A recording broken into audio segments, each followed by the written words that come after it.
今回はこれらの注意事項があります。大丈夫な方はゆっくりしていってね。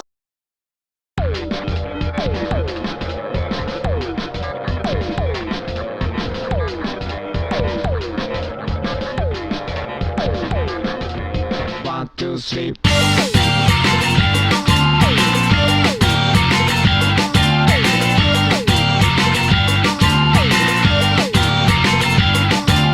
ちょっと病弱なセブンティーン、枯れたインクとペンで絵を描いて、ついで吐いてまたマザーグース、夜は何度も泣いてまた明日、丸千枚のアンドロイド、僕の声と頭はガランド、いつも最低な気分さ、君に愛されたいと願ってたい。ずっと病欠のセブンティーン、曇らないまま今日は期間に空のライカンとペッパーバッグ、バカみたいに呼吸を詰め入れた愛もカラスにアンドロイド、君を本当の嘘で騙すんだ。僕は幽霊だ本当さ、君の目には見えないだろうけど、そんなこんなでだっては更新する揺れ線だよりも悪いもいよいよない完成な街を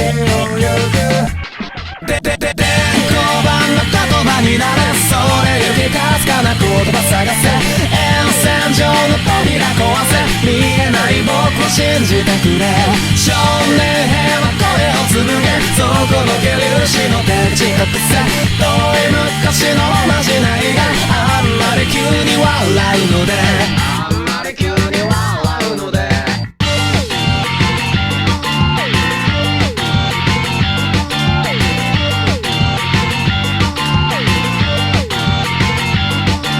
ちょっと病弱なセブンティーン、今日も映画みたいな夢うつつ、愛も大々の景色だ、そこでどんな夢見てもしょうがない。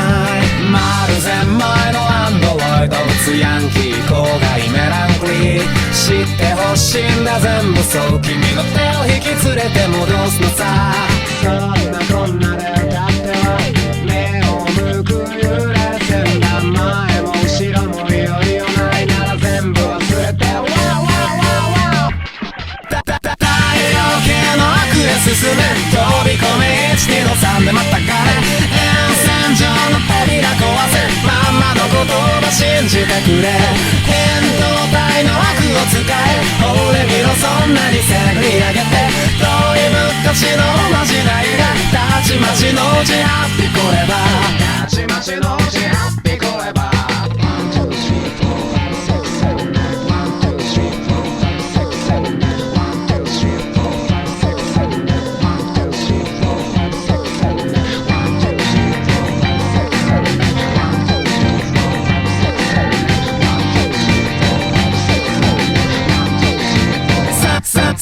3000年の裏見放て、飛べ飛べみんなで覚醒持て、沿線上の扉壊せ、本当のことをさ信じてくれ、幽霊線は怒り散らせ、見てろよ今度は修羅に落ちて、遠い昔のまじないがあんまりな嘘と知るのさ。